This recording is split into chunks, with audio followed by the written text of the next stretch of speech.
Today we're going to cover invoice against contract. I'm going to break this into 5 separate videos to downsize it into more palatable sizes. The first will be an overview. The second will be the options and flexibility of invoice against contract.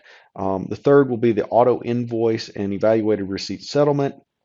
Then we'll roll into receiving options, and then the last video will be a demo of the setup and configuration. So jumping right into some of the use cases, it's an important buy channel because this is the buying channel that allows you to schedule automated payments.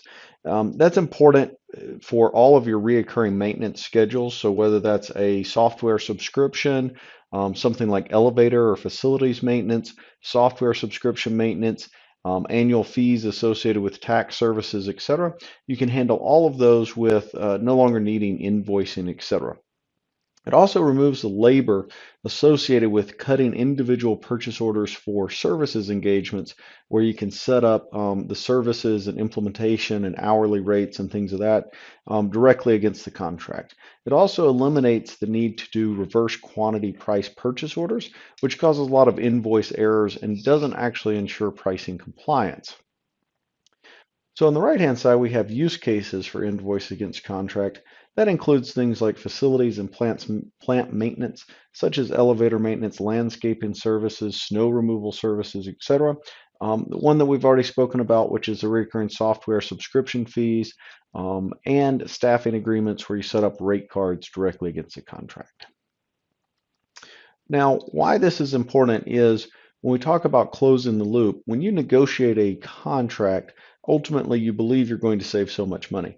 But over time, you lose some of that value because people aren't buying off your contract.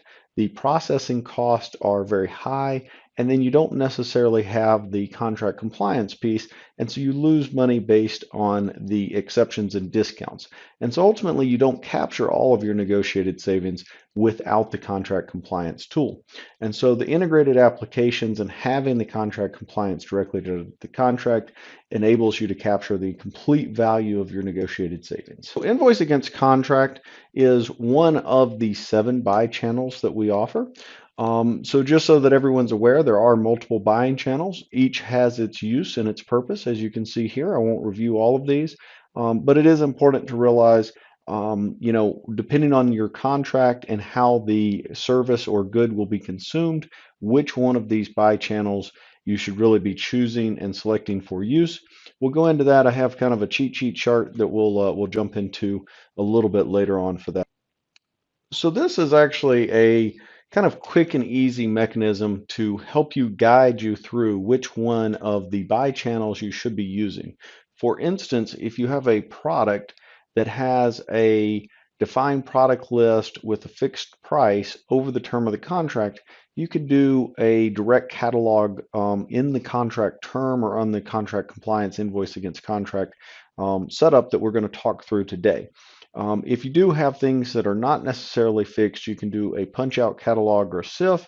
Moving down to services, if you know that you have an upfront volume commitment with scheduled payments, you can do that reoccurring line charge that we spoke about earlier.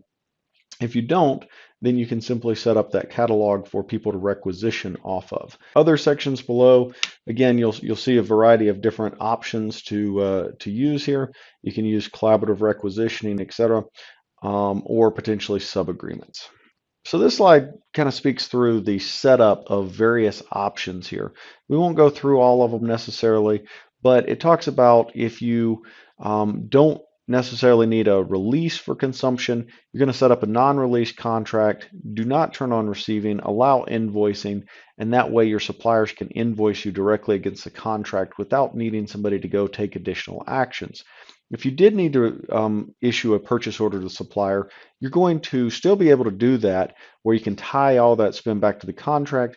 You're simply going to allow releases or set it as release required. That will allow requisitioners to requisition the items on that contract, just like a catalog, tie it all back to the contract. If you don't want a requisition, though, if you don't want a purchase order and you do need to receive items, again, that is another option. It's the same thing, non-release contract, but you're going to set receiving to yes. We also have milestones And then automatic payments is the fifth bullet point over there, where we don't consume, consumption is automatic by month. And so again, you're just going to do a reoccurring fee. Potentially with auto invoice, you can set it to auto invoice or for the supplier to invoice you, either way. Thank you for the time today.